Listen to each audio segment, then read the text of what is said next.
All right, welcome to my Logic Pro session breakdown of Seed Protocol Part 1 and 2 from my new EP, Epoch Bloom. Let's jump into it. So I got a few buses here, my guitar bus, bass, keys, and drums. Nearly 100 tracks. CPU and my computer was pretty happy with me for this one. Let's jump into the drums, eh? All right, let's check it out. So we have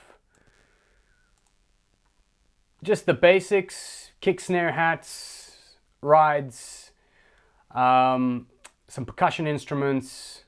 But what I do want to show you, so I took a toilet brush to simulate brushes on a snare drum. So that sounds like this.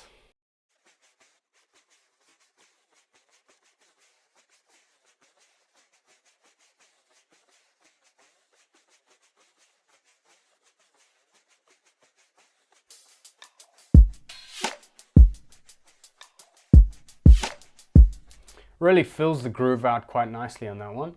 Besides just the classic kick and hats, what I did with my snare, I've got one here which sits sort of like in the higher end of the frequency spectrum. And then I've got a second here. And then together we got this guy. And then what I did was I bounced out those two snares together, put a bit of reverb, and then reverse that. And then put that at the end of that reverse snare, put that at the beginning of the transients of every snare. And you have this cool sort of effect. I'll play the reverse by itself. And then we add those together.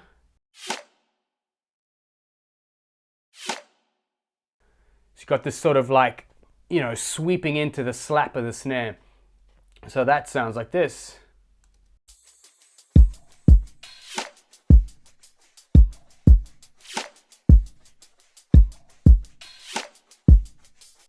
Like a nice golf swing. Cool. So a couple of things there. What I did was I recorded in these mouth drops, I call them. They sound like this.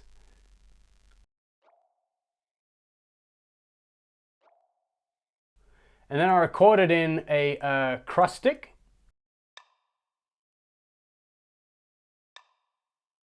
And then I layered them in a way where it sort of like has this sort of puzzle piece feel to the groove, where everything has its own place. Snares like put way back, like half time to the max. We got this vibe.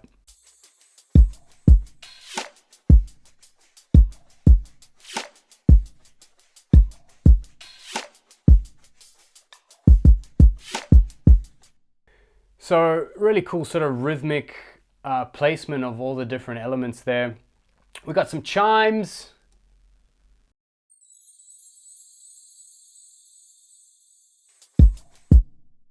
We got a little tambo rattle.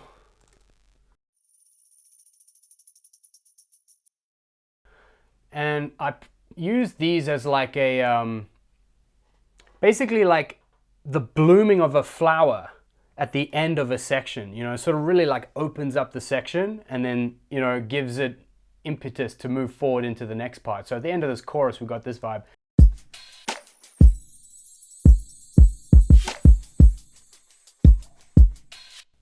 Reminds me of the blooming of a flower, that one. Everything else pretty basic: crash, hats. We've got a tambourine over here.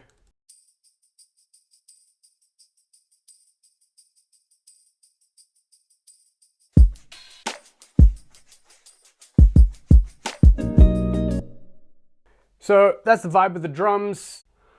Let's move on to the guitars. So this little motif here was basically like the entire song was composed around this motif. I think I like wrote this or recorded it randomly in 2020 and then forgot about it. Basically found it again and then composed the entire piece around it. So it sounds like this.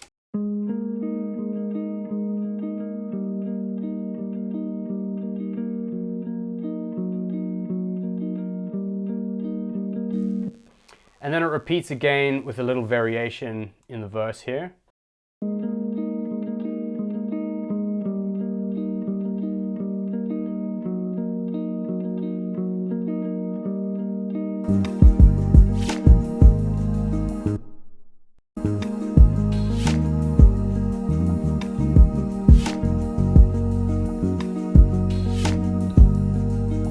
So really sort of ethereal sort of vibe.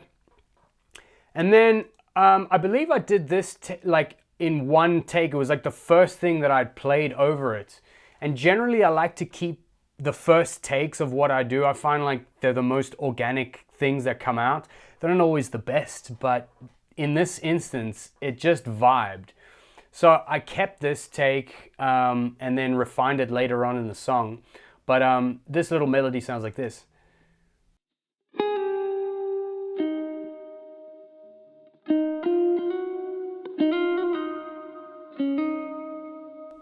With the other guitar.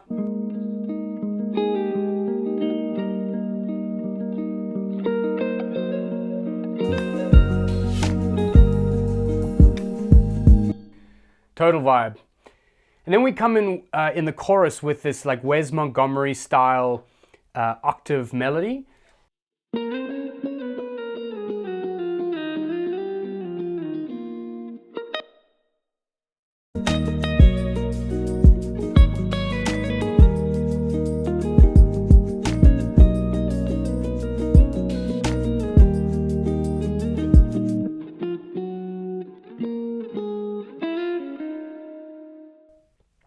Cool, and then we've got our guitar solo over here. Let's have a listen to that.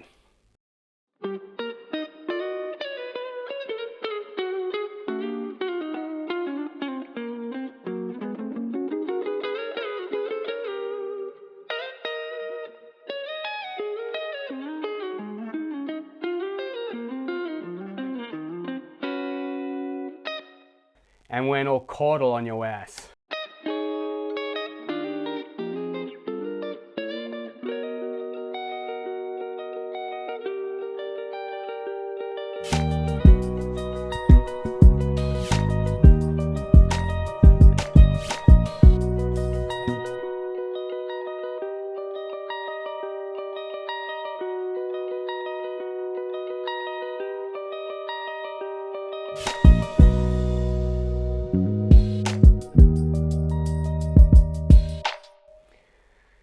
So lush vibes there.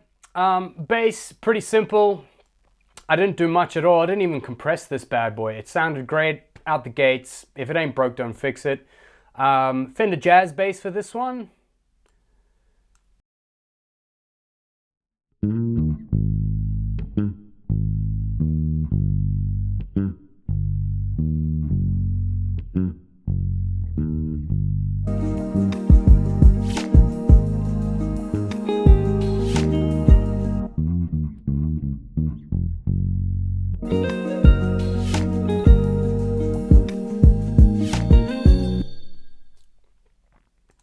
So absolute vibe there. Let's move on to the synths and the keys. So this is a Prophet.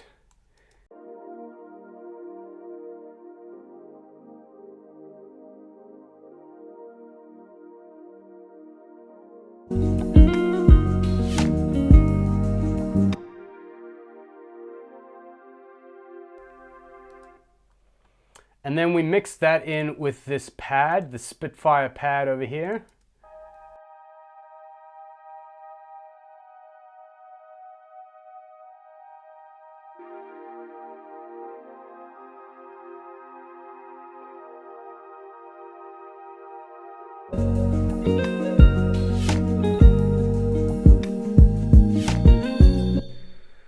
Vibes for days. And then in terms of arrangement here, as a producer, I like to use like as much dynamics as possible. Initially in the chorus, I had a whole heap of pads there, but when I took them out, the song just like took this breath of life. So I left them out, and it's literally just guitar, bass, and drums, and it just worked perfectly. The song felt like it took a deep breath here.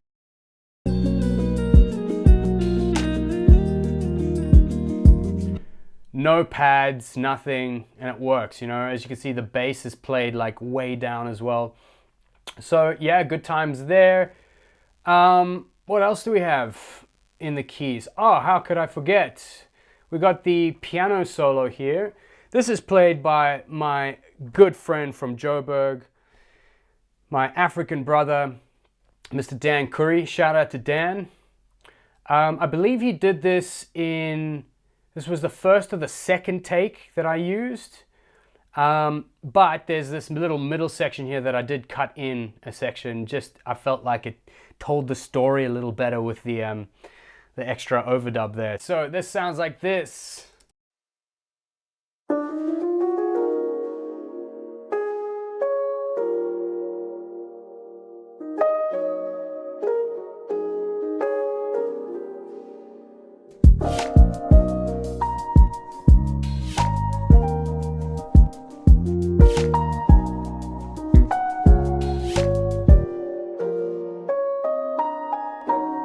Here's the overdubs.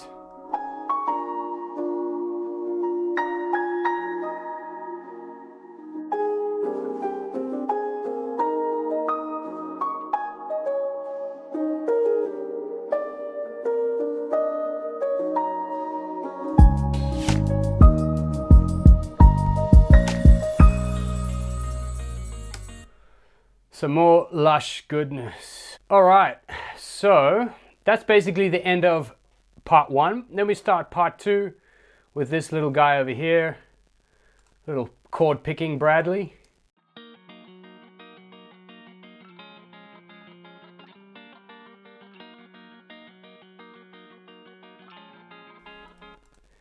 And then we've got this little vintage key sound that I played in. Sounds like this.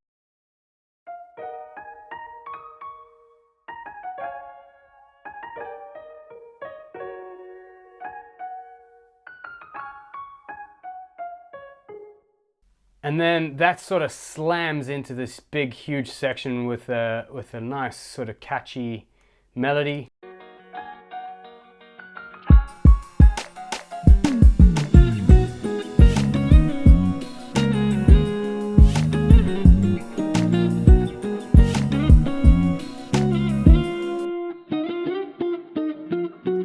So Wes Montgomery octaves. If you can't tell, he's obviously a big influence on me.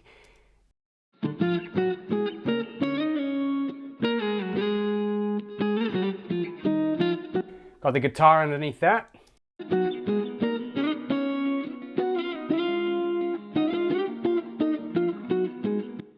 And then I've got this sort of Butcher Brown inspired bass line.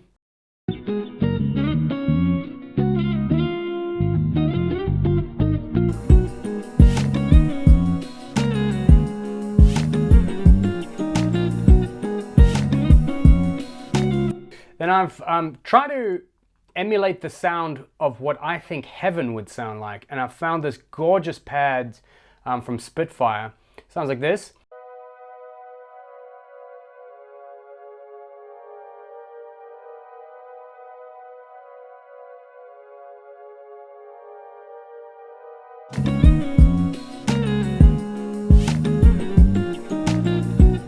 Just heaven. And then in the second section of that, I sort of want to lift the dynamics a bit. So we're going to add in here a prophet sound. And that sounds like this.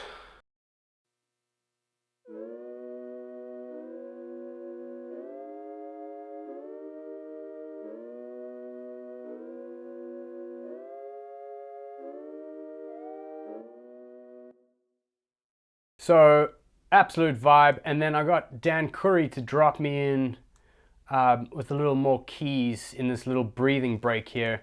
I love how the song sort of dies down a little bit, breathes, and then comes back in hard for the solo. So we got this little keys part here.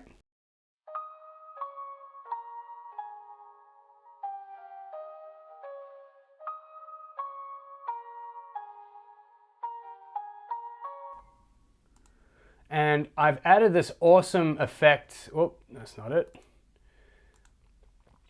So this is Isotope Vinyl. It's a free plugin. I pretty much use it on everything.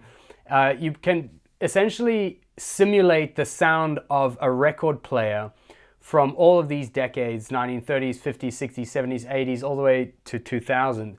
You can add a bit of warp. It really does a great job for a free plugin.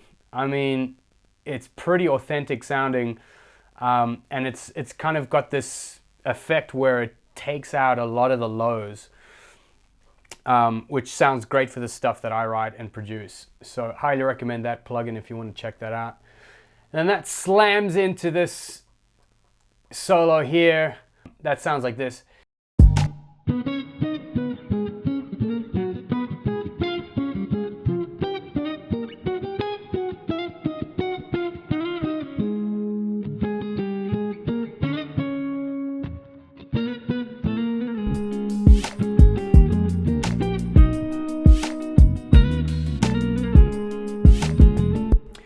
So I'll just say here quickly, there's a little key change, which is very not noticeable.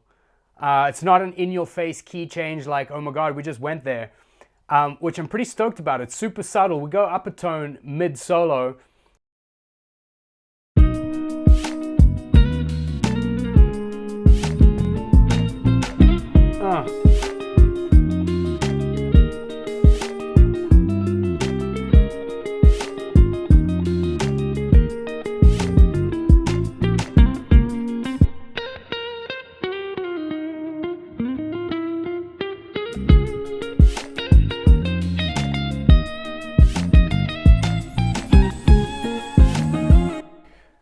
Absolute vibe. You know, like, you're onto something when like all the decisions you make within the first 2-3 tries are the ones that stick. Let me tell you, I didn't have to wrestle with this tune at all, which is always a good sign.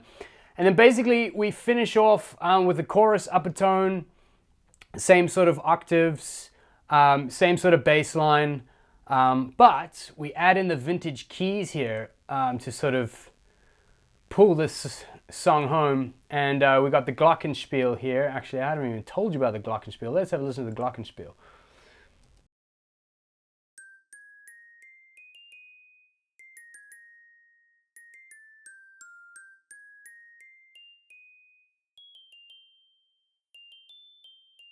Anyone who knows me knows how much I love this bloody instrument. I put it on literally everything. I back all melodies up with the glockenspiel. There's just something about the character of it.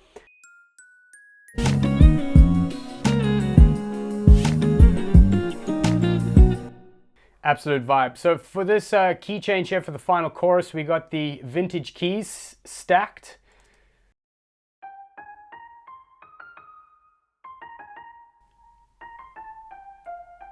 With the Glock.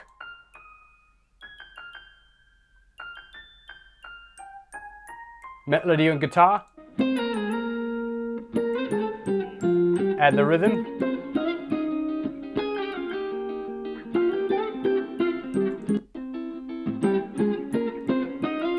Add the bass. Pad. Whole thing.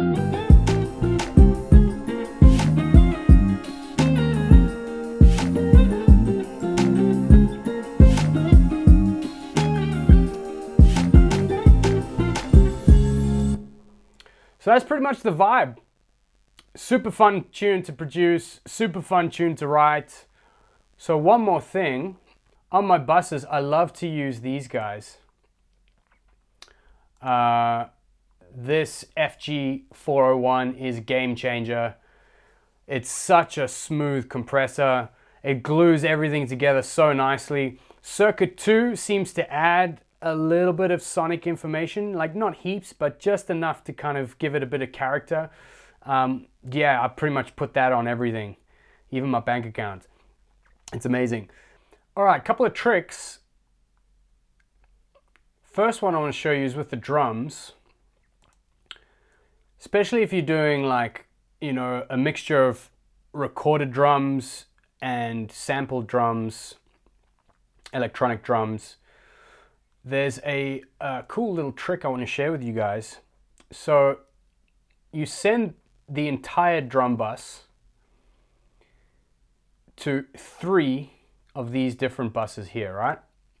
The first one I'm going to talk about is the smash drums. So if I go here, I'll solo this guy. And then what we do here, have a listen.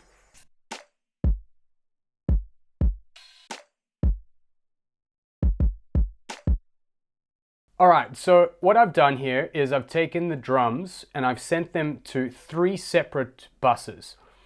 This bus over here I call smash, and what we do is you put on a compressor and you compress the hell out of it. I'm talking you add clip distortion, you make up gain 15 dB. I mean, you just go crazy, right? A ratio of 8. I mean, goodness sakes. But the reason we want to do that is we want to purposefully create this sort of like fat distortion sound. So it sounds like this.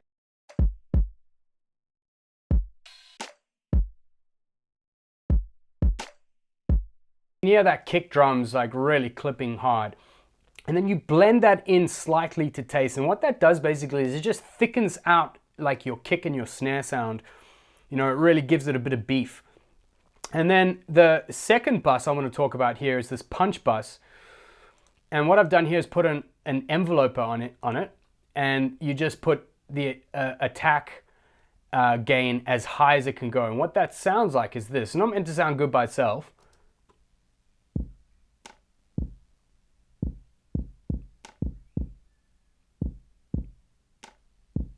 So you can hear it's got that like sort of clicky, poppy sort of sound. We want that. You blend that in slightly with the drums and it basically sounds like, the best way I can describe it is like an elbow to the face for your kick and your snare. It gives it this extra sort of cut through the mix. It really makes it stand out. And then the third one, I've got this drum room, which I've essentially sent all of the instruments to. All we're doing here is creating some spatial processing here, just to give the drums like the vibe that it's in a room, right? So that'll sound like this.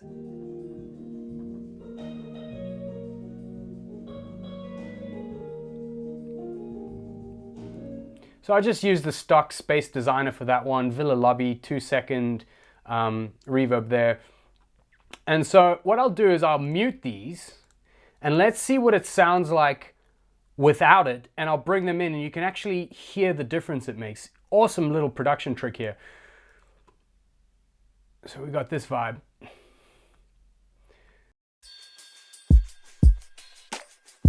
Cool, that's just raw. Let's add the smash. Let's add the punch. And the room.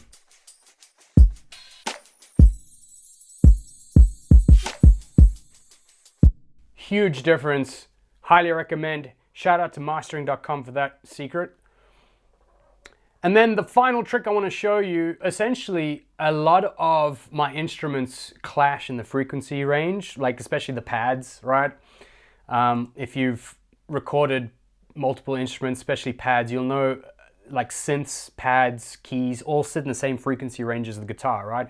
So a cool trick that you can do, you get this awesome plugin called Soothe, right? And instead of just chucking Soothe on and lifting these things and hoping it's going to work, what I do is I sidechain Soothe to, in this case, my guitar bus.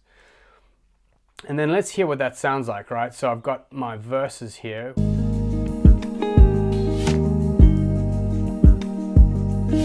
And essentially it acts similar to like a multi-band compressor where it takes out the frequencies that I've specified. In this case, it's sort of between 500 and 1K. And it essentially pulls out those resonant frequencies that clash with the guitars. When I learned this, like my guitars just came forward in the mix and I got rid of all that mud. Highly recommend doing that. So sidechaining is huge with this Soothe plugin. Would recommend out of 10. But yeah, thanks for sticking around if you made it this far into the video. My name's Carrick Sugden, and go check out my new EP, Epoch Bloom, out on the 30th of the 6th, 2025. Thanks for sticking around. Much love. See you next time.